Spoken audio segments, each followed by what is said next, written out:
Masu kallon mu, Assalamu alaikum. Barkamu da sake kasancewa tare da ku a daidai wannan lokaci a cikin kuma wannan tasha tamu mai albarka.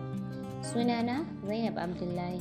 Insha Allah yau za mu yi magana ne akan ranar da Sayyida Zainab Salamullahi alaiha ta yi wafati da kuma inda kabarinta yake.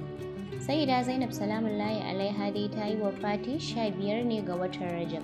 Sannan kuma an samu saɓanin malamai wurin inda kabarinta yake, amma dai malamai sun yi zantuka guda 3 ne. Wasu sun ce kabarin Sayyida Zainab Salamullahi alaiha yana Misra ne, wato Egypt kenan. Wasu kuma sun tafi akan cewa kabarin Sayyida Zainab Salamullahi alaiha yana Madina.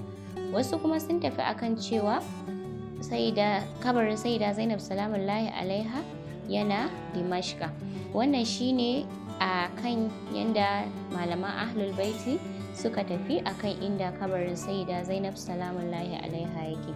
Insha Allah iya abin da za mu iya kawo muku kenan a daidai wannan lokacin. Sannan kar ku manta ku biyo ni a zama na gaba domin jin me nake dauke da shi dangane da rayuwar Sayyida Zainab Salamullahi alaiha. Sannan kar ku manta ku danna subscribe, sannan ku danna ƙararrawar sanarwa domin samun sababbin shirye-shirye na da ma wasu sauran shirye-shirye wanda muke gabatarwa a cikin wannan tasha tamu mai albarka.